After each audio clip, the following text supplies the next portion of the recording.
I thought I would start our little garden tour today looking at some really cute bee butt. And here's a bee that fell asleep on this flower. And the sun is just starting to rise now. And so the bugs are gonna wake up. There's another cute little bug here. I don't know what it is, but I'll just leave it be. What is it now? It is almost the end of July and it's so beautiful. This is the strawberry vanilla hydrangea, and I thought we would start out here today.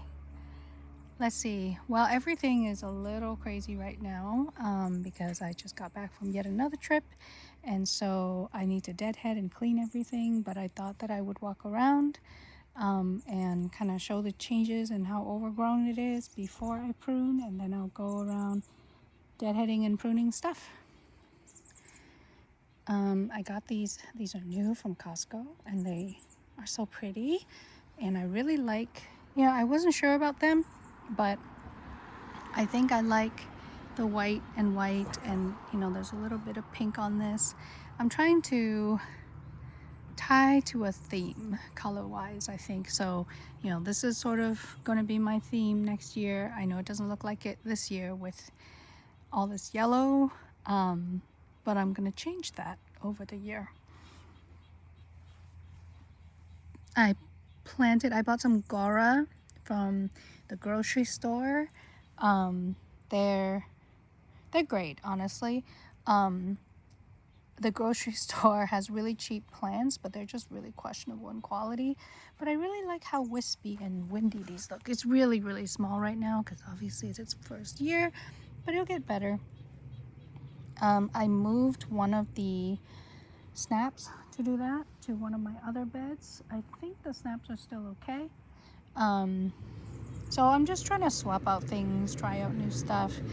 I still love this tricolor sage. It's grown so much this year, so it likes this spot a lot better than where it was previously. I think it likes pretty dry, hot soil. This thing is absolutely enormous now. It put on, oh my gosh, probably a good 6-8 inches of growth in the past week or two, and I just got to come through and prune this back because it's pretty aggressive. Like, all of this growth is new, literally back to like here. That's all new, so I got to cut all that off. It's too much. Here's another Gora that I bought. I am really into these right now. They're just that perfect windswept, but you can see it's a pretty sad looking plant. It was sad in the store too. They gave it to me for half off though, so it's not going to be great this year, but it'll be delightful next year. There's a oh wow, phlox, garden phlox. I have another one over here. This one's really old and it's doing wonderful, and then this one is new, so this one will get to about the same height as that one, which is about 2.5-3 feet. So it'll be here. It's going to get to about the same height as my my rhodie here. It's just not there yet. The foxgloves are pretty much all done, so I just got to cut these down. I might get some baby shoots out of the bottom, but the top is done. And then in between you can see some black-eyed Susans. I have more that we can look at, but these are the classic black-eyed Susans here. The daylilies are finally done. At least this one is done, so this one's gonna go today. I'm gonna move it to a different spot in the garden. I hate having it here. I hate the way it looks. I don't like the color palette. I don't know. I have nothing nice to say about this one, so I'm gonna move it. Some penstemon and bee balm, which is still recovering from being planted in the ground. These are all new. There's really, really pretty yarrow here. This is more the color palette that I'm gonna go for, that really, really bright pink and shades of pink and white and cream with little bits of yellow. So this one I'm gonna keep, but I'm gonna move it so that it's not right here. So there's just some shifting around that will happen. Not right now, in the fall or whenever these ones kind of start to die back, then I'll start transplanting stuff. This daylily is still doing really well. It's still blooming, so I'm gonna leave that one for now, but I will come for it for sure. And then this is one of the dahlias that did not bloom last year, but it is blooming this year. I think I like the ball dahlias more. You can see this one's fallen over because it's so heavy, because I didn't know what kind of blooms they would be, so I didn't give it any structure or support. So I will come through and give it some support for next year. Let's see, what else is blooming here? I'm not sure. We'll keep walking. Okay, we have some salvia. These are really, really popular with the bees.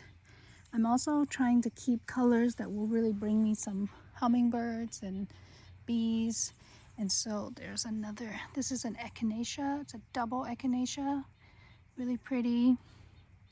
This is penstemon that is needing to be deadheaded. You can see everything needs to be deadheaded, trimmed back, pulled out. Oh, I just, look at, this is why I don't like daylilies. Like, it's a lot of labor for, 2-3 weeks worth of blooms that are not even like super spectacular. So yeah, lilies, a lot of my lilies are starting to go already. They've been blooming for about a month, so it's they're kind of done. They're ready to go. And then I've got some delphinium or larkspur here that is seeding, and I'm just gonna let it go so that I can get seed for next year. This enormous beast is still growing. I have no idea what it is. I'm trying to wait for it to bloom. I have a feeling it is probably sunchokes, but I don't know, and I'm not going to pull it out yet, but I will be pulling the entire thing out in the fall because I can't deal with it anymore. My back weedy corner is still weedy. Lots of lupins back here. I think they'll do so much better once I pull out this guy, but for now I'm just gonna leave them. The lupins were starting to get powdery mildew, and I sprayed them with some like antifungal, and that seems to have helped a bunch. It also helped these centaurea, I think, because they're hideous, and I'm gonna take out probably all of this eventually. I just don't have the energy to do it yet. The rest of these, everybody's suffering from sun stress. It's just a lot of sun right now this time of year, and I don't have enough tall plants to shade them and give them some, some structure and some shade to help them out. This blueberry bush is done. I think we're down to, the last like dozen berries. You can barely see. There's like one. But that's okay, because my next bushes are starting to blush. So you can see it's starting to go blue. And I would expect, well, I don't know, this one, let me try this one. This might be the first one from the new bush. Nope, not ready yet. Probably a week. Lots of blooms back here, so we'll just walk through here. This one's also starting to blush, but this is supposed to be a tart berry for pies. So this is not a pick and eat berry. I'm gonna wait for these, and then I'm gonna try to make some sort of dessert with it. Oh, my sunflowers are insane. This patch all bloomed while I was gone, so they've been blooming probably, some of them for probably a week, because some of the flowers are already getting spent. But these are so tall. They're so tall, I can't even see them when I am close, but they are so tall that they nearly, I think some of them are like 10 feet tall. So you can see them from the road, and I kind of love it. And then my dahlias are also super insane right now. They're so tall over there competing with each other. So I love the flower side of the bed. I even love these insane sunflowers, even though they're a little bit much. I don't know if I would do them again this year. I have some more sunflowers actually over there, which we can look at once we get closer. Those ones are not quite as ready, the tall ones. They're the same as these. I just transplanted these over there.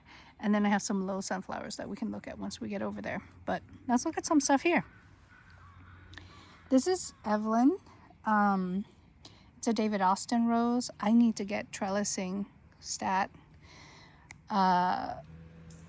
It's starting to flush again. I planted it at a really hard time of year. We had a heat wave right as it was coming in, and so it's been tough. And this area also has a lot of weed pressure, so I've got to really go deal with these guys before they take over.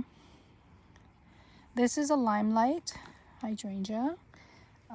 This is the bush form of limelight, so you can see it's pretty. I might cut some of these. I don't know how well they do for cut flower, but they're just so pretty that I want to do that.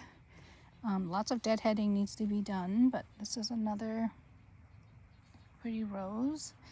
And I put in some echinacea and some more yarrow. I really love this yarrow. It's really pretty. I love how vintagey it looks, if that makes sense. Really pretty. These are all just struggling from the sun. Anything that's planted while it's hot is going to struggle super hard. So this is Boscobel. It's wonderful. It just needs some help before, it needs to be deadheaded and it needs to be limbed up a little bit, but it's going to be really pretty. This whole wall is going to be pink Boscobel, so I'm very excited about that. These are my other black-eyed Susans or Rudbeckias. These are obviously not black-eyed Susans. They're called Prairie Sun, and I was obsessed with these after I saw pictures of them. And I mean, look at that. Yeah, so I saw pictures of these and I wanted them so bad, and then I had to work really hard to get them because you can't really get them from nurseries here. You have to start them from seed yourself. So worth it. I'm just saying, worth it. I'm gonna put way more. I'm gonna grow more this fall, put some more out in this area. I want this whole area to be this Prairie Sun because I just think it's so beautiful, especially against some of the other colors that I've got here. And then my dahlias, so it's kind of funny, this one is reverting. You can see the reversion is happening, so I don't know if it's this whole branch or what, but I'm okay with having two colors on one tree for now. Let's see how much of it has reverted, because if it's entirely reverting, I'm gonna have to go figure out something here.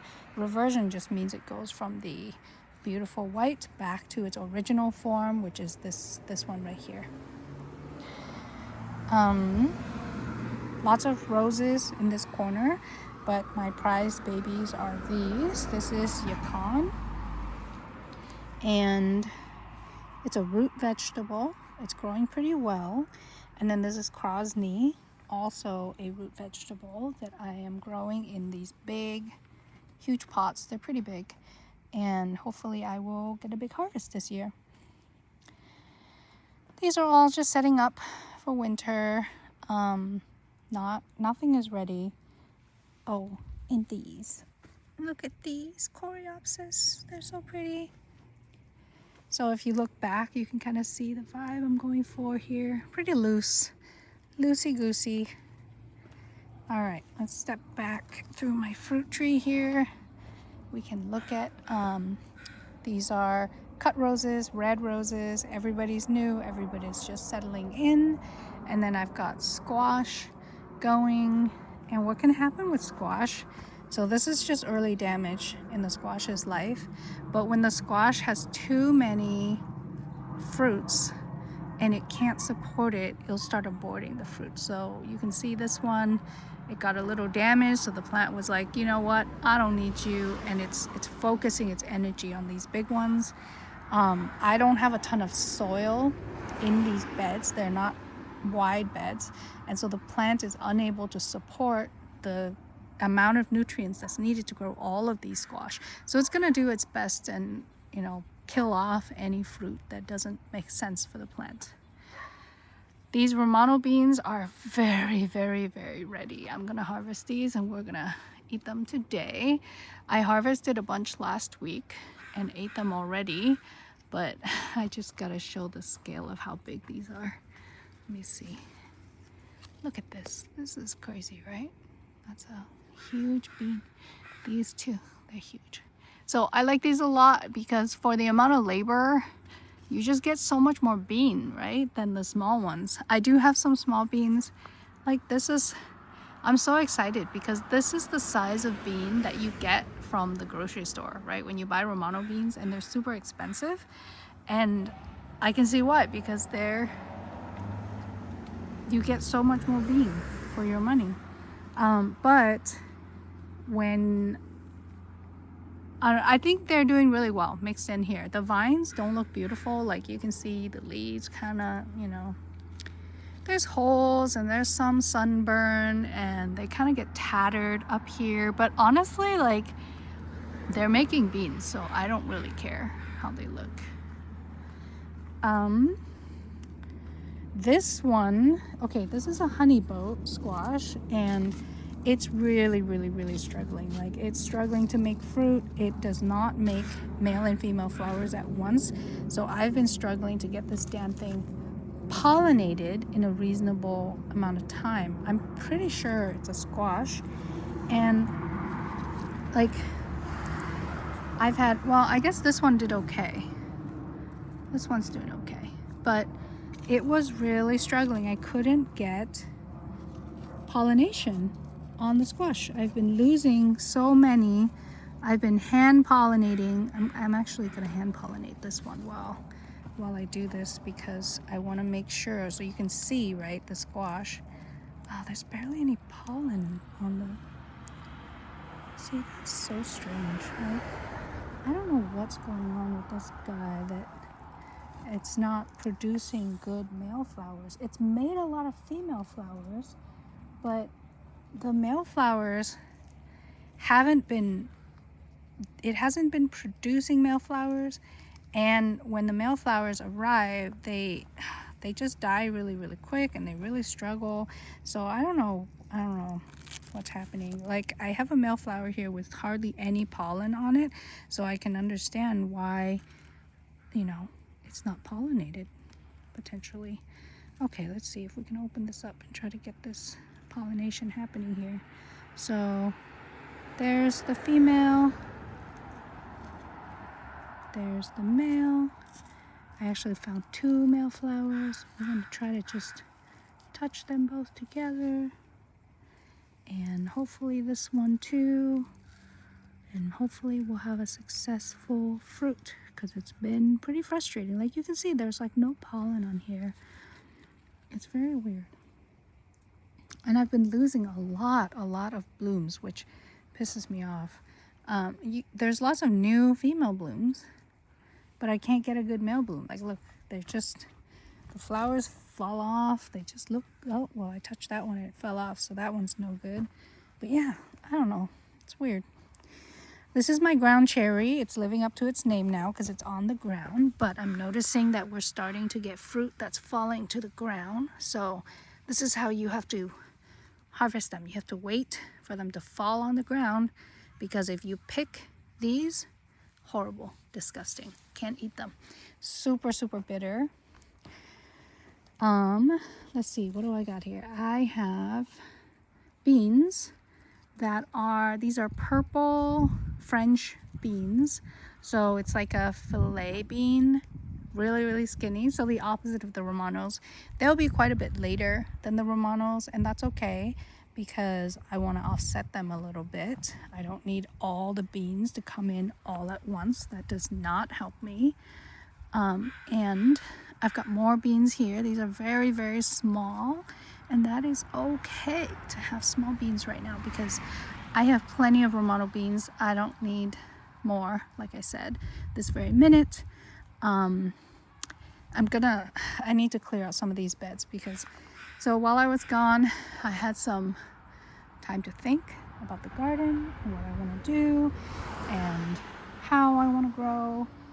And I'm gonna implement some of those changes because it's gotten a little overgrown. It's July. It's time to refresh the garden a little bit. Otherwise, it's gonna look really, really, really raggedy in the summer in August. But my little vine is very, very cute and growing, and I'm excited to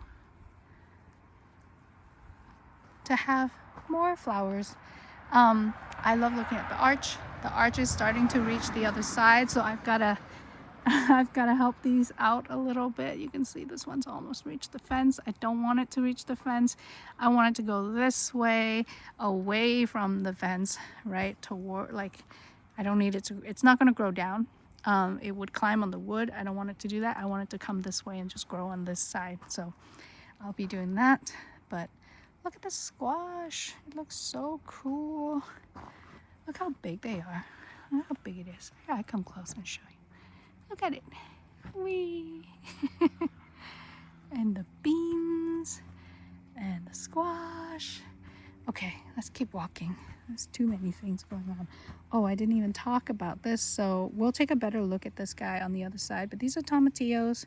It's still very, very juvenile. You'll get bigger. And look at these beautiful sunflowers. Oh, so pretty. They're just gorgeous. I really love them. These are the low ones. So you can see there's knee heights, and then there's like my face height. Like, this is the perfect size for me because I get to look at them and see how pretty they are right at my eye level, and I love that. My rose is here, and these bushes are just, they're just trying to make it through the summer, right? It's really hot. I'm starting to see sun damage, so I've got to start watering a lot more and just being a lot more careful. My poppies are done. All I have are pods now, and that's not a bad thing. I'm going to collect all of these pods, and I'm probably going to pull out the plant soon, but I'm going to give it a few days to just mature a little bit more because the pods are tight, and so they're not going to be viable yet. So I'm going to give it maybe a week or two, and then I'll pull them out. They're starting to get aphids, so they're super gross, but they're beautiful. And oh, I can see some pods that are actually ready, so you can see. Okay, so when the pods are ready, they look like that, and they have their little vents open versus, see, closed vent, open vent. So I'm gonna harvest those and then pull out their plants because I don't want them too much. I have more ground cherries that self-seeded here, so I'm just gonna, I don't know, to maybe harvest them. They're just weeds basically. And then I got this giant patch of Solomon's seal, which again, because I transplanted in summer, it's super sad and it hates me, but that's okay. I think I finally reached the breaking point with these, so they're gonna go. I can't deal with this anymore. It's all over. It's really messy and dirty in there, and I can't see what's going on. So I want to continue working on this garden. You can see there's just equipment all over because I'm still working on this. But this is going to be a little cute Japanese garden area, and in order to do that, I need to get rid of this massive kale. I don't feel too bad because I have jungles of kale everywhere, so I will go deal with those. My sunflowers, yay, from the other side. Oh my gosh, look at this. Look at the bees. Look at how happy they are. Yeah, they're all over that flower. And it's so good, and it's a branching one, so I'll get lots of flowers from one plant. Oh, here's another sleeping bee. Oh, they're so cute. I love seeing sleeping bees. This one is just napping. It's still a little chilly right now. I say that. It's probably like 70 degrees. Okay, let's see. Well, we've got some ground cherries. I'll show you the ones that are on the ground. Where did it go? Okay, here's one. There. So this one is much more mature. This one probably just fell off because it got knocked into or something, but this is about the size. And there's a couple more in there, so I'll harvest them later. But once they drop on the ground, they're good to eat. They're sweet. They're very decorative, like beautiful decorative fruits. And you can open them. They're kind of related to tomatillo. It's really hard for me to open this with one hand. Let me see. I'm going to try to open this one up and see if we can check out the inside. So pretty. Okay. They have this like star-shaped pod that's just like really decorative, and people use them to make desserts and stuff. And okay, well, this is not the most elegant thing I've ever done, but yeah. So there's the little fruit inside, and you can just eat them fresh. Okay, so this poor little thing is my tomatillo plant, which is really, really struggling because the wind broke a bunch of it. And oh, I'm so sorry, plant. You're so sad. So sad. And I tried to do some surgery to keep it together, but I just don't think it's gonna take because the plant is leaning so badly. So you can see this is the main stem and it's just struggling. Oh God, come on. So that's okay.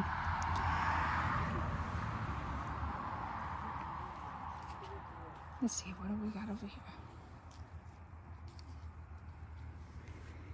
Okay, so there's more tomatillo. I mean, it's not the only tomatillo I have. It's just one of the major branches, so it's a bummer. I'm gonna see if I can keep this propped up long enough so that the plant can heal over that break. I don't know. It's tough. The plant is obviously not happy about having to sustain such a large break, so we'll see. We already talked about the squash. Let's see, what do we got on this side? Well, we got cauliflower forever.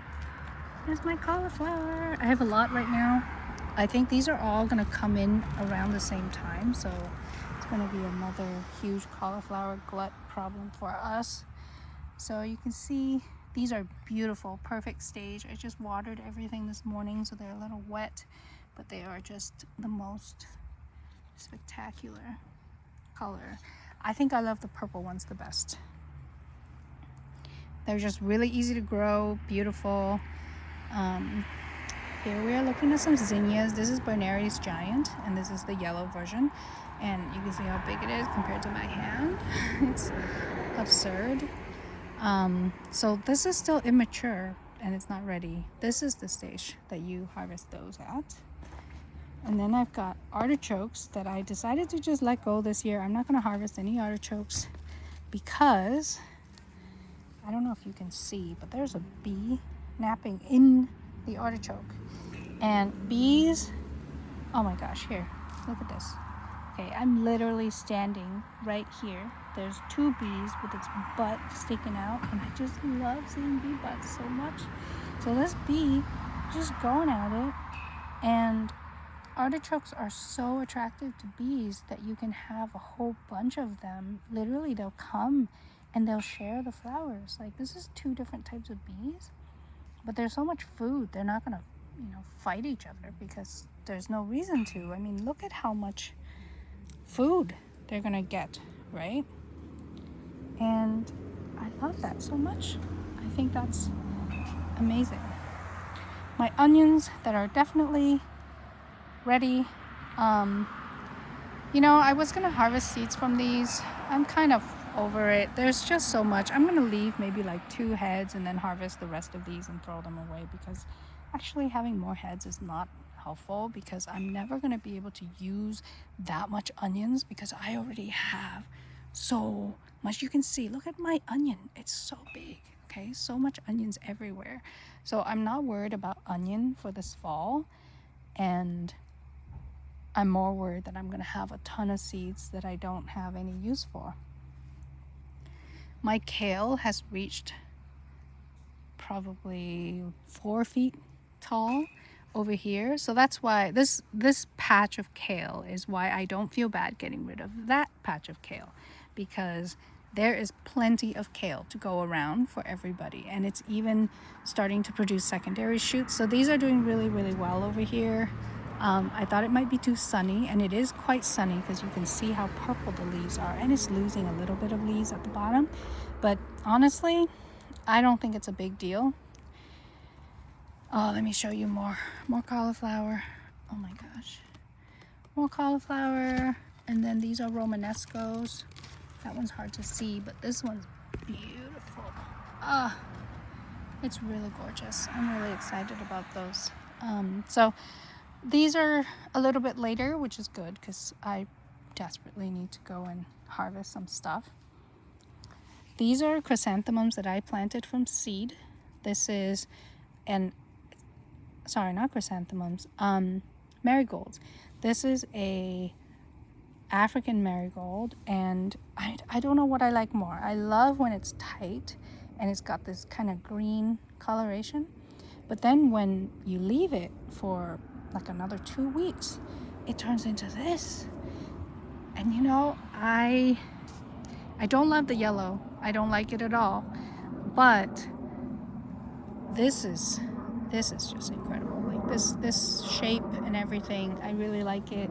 The only problem is, you see, these are so tight. They've been bred with such a dense petal pattern here that the bees can't get in. Whereas if you go over here and you look at this other marigold, this is a much more loose marigold, and so the bees can get to the center where the pollen actually is.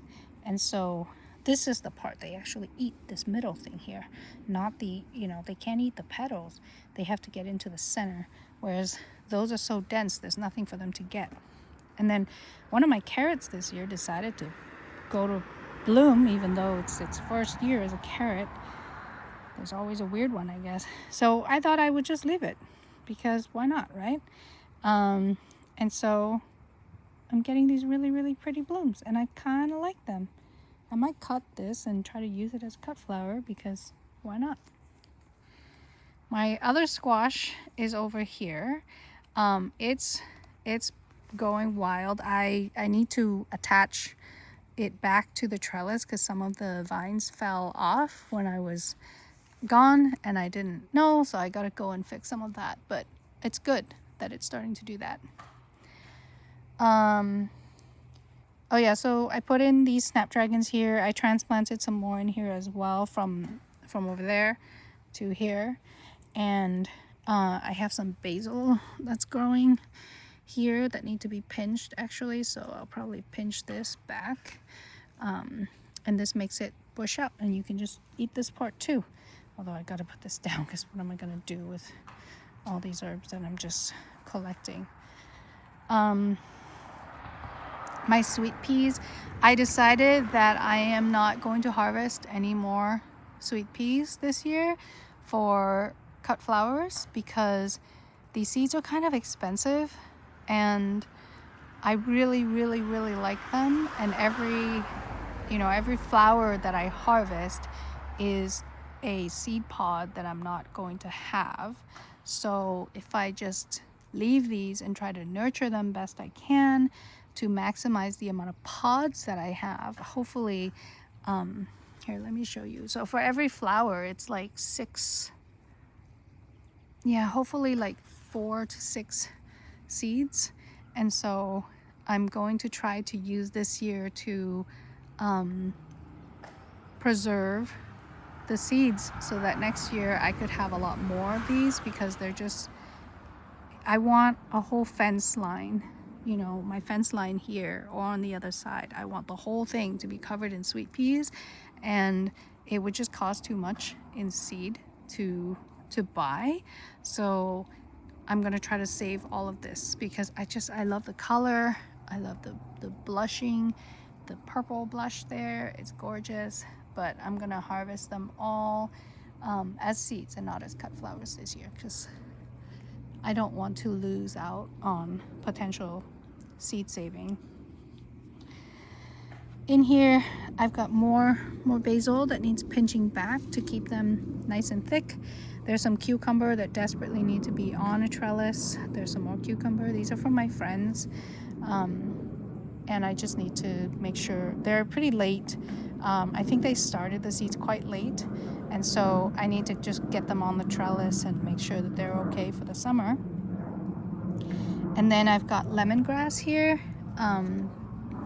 I think there are two different varieties, but this is like a purple lemongrass, and then this is the regular green one. The crazy thing is, right, this one looks so much better, like it looks healthier, but the stems of this one are much bigger. So leaves are not the part that you eat from the lemongrass, so I don't really care what it looks like. Okay. Oh, let me show you my arch and what the arch looks like. Yeah, it's so good. So good. It's getting very full. The squashes are starting to really take over, especially this one. I think because I did a little bit of cleaning up around its base. So I'm going to do that a little more, but I've got some cool veggies coming in. This is some tatsoi that's coming in. And then I decided to just let the arugula flower to feed the bees for a little bit. It's probably time to get rid of them because they take up root space and nutrients, obviously, but it's kind of nice to let the bees go at it. This is a mustard that I let go of too, again for seeds. You can see you get these seed pods. This is another mustard that it's covered in aphids, so it's super gross. That one's got to go. And then the orac. The orac makes very interesting flowers, looking like this. And I'll probably save those seeds too because I don't have any orac seeds, so it's nice. I have loved growing chamomile so much. I didn't know that you get this much chamomile from, I think this was 4 plants originally, 4 or 6, but I harvest them so hard. Like I'll harvest all of it, and then like a week later it looks like this again. So it's delightful, and I really like that about it. I want to grow this again. I don't think this is perennial, so I'm gonna have to grow some more next year, but that's okay. I love it. The Love in a Mist, the flowers are starting to be spent, and that's partly because I haven't been cutting them because I am obsessed with these weird looking pods. Oh my god, look at them. They're so weird. And I will get Nigella seeds from these. So I don't know how long I can leave them on for before, so obviously these pods are just going to crack open, right? And the seeds will fall out. So these are so weird, but look at the in-between stage while the pod is forming. Isn't that crazy?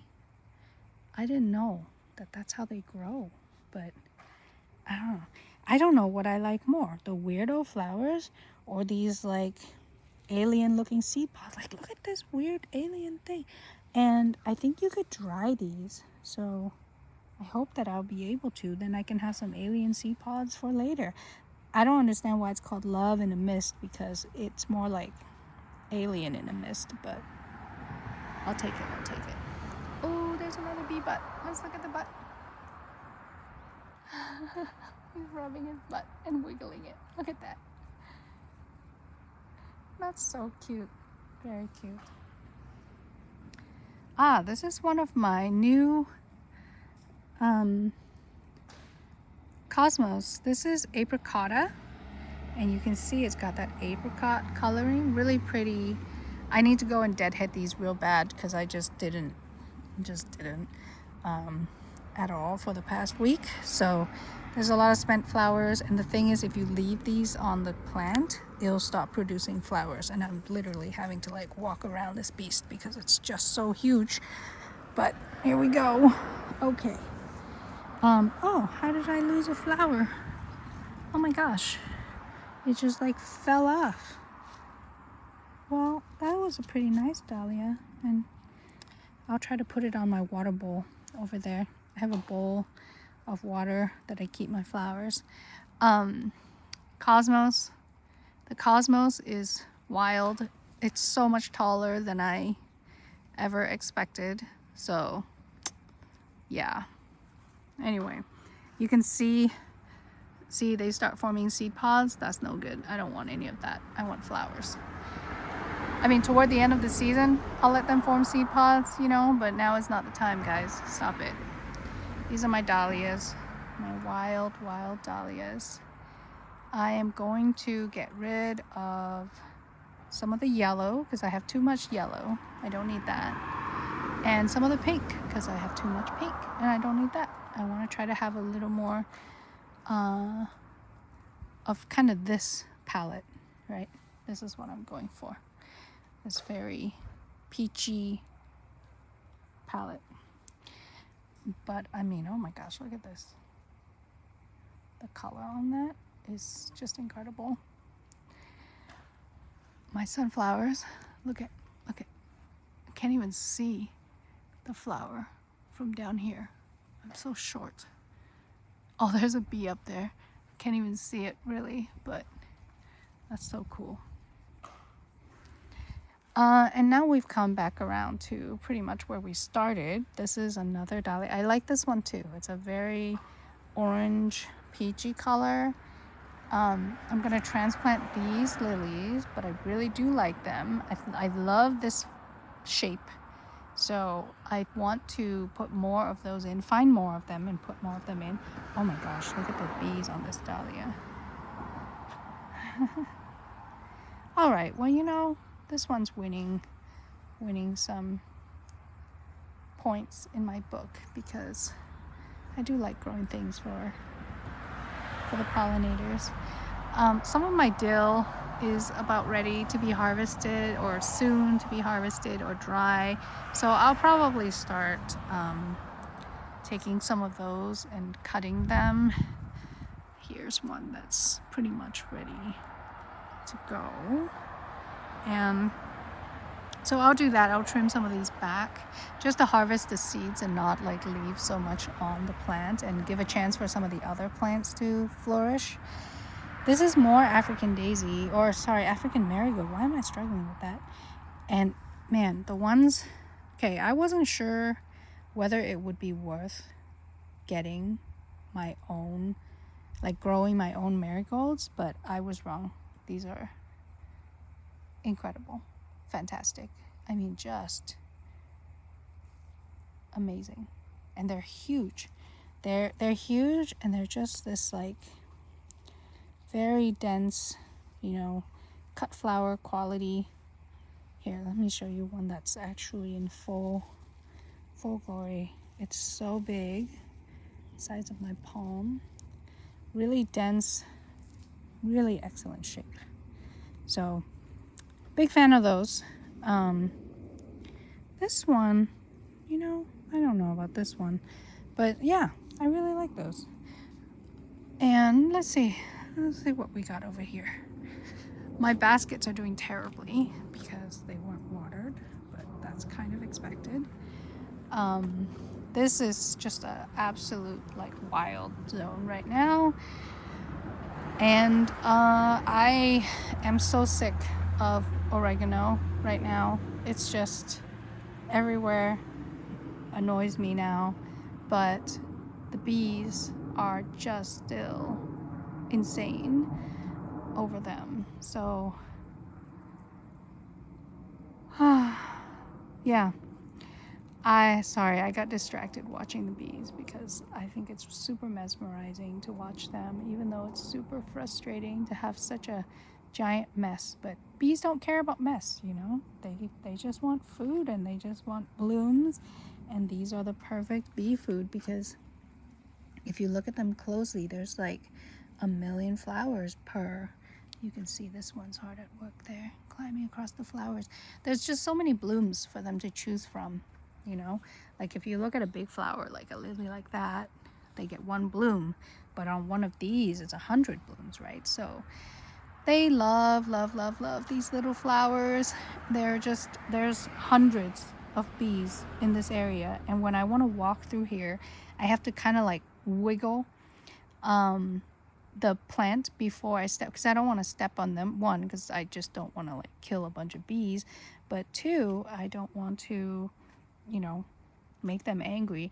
I've never been stung here because they're generally not angry because they're so happy to be eating, right? That like, but the way that I walk through this is I kind of wiggle a little bit so that they know to get out of my way, and they do. They'll get out of the way, and then I'll come walk through, and then they'll settle back down and they'll go right back to eating. So they're really, really cute. There's another bee inside the foxglove over here. This is my only foxglove that's still producing, only because I've been really diligent about trimming back, but you can see it needs to be deadheaded again. Yeah, and they're just so happy to be here, and that makes me so happy. I don't know if you can see, maybe I can zoom in a little bit and you can see how many bees are just on all of these flowers and are everywhere. And yeah, you can see this is an area where I've been using as a step. I step on it and the plant doesn't die, it just lays down. And so then the bees have to just get on the ground, but they don't care either. So yeah, look at how many bees there are. It's amazing, and it's very exciting to have so much life and food right here, even if it's not food for me necessarily. And that makes me really excited, but it's also hard because I want to get rid of all this stuff and get stuff out of here. I probably won't do that now. I'll wait till evening to I need to do some work over here, but I'm not going to do that while the bees are still active and actively eating, because they only have so many hours to eat during the day, you know, when it's warm. And let's turn back because I want to make sure that I get a chance to really look at the garden in July and take it all in, because this is a really magical time of the year.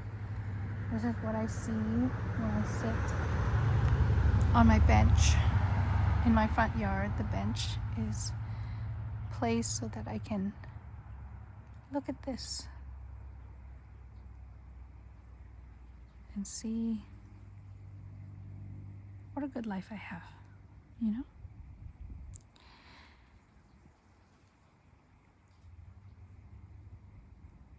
Okay, bye.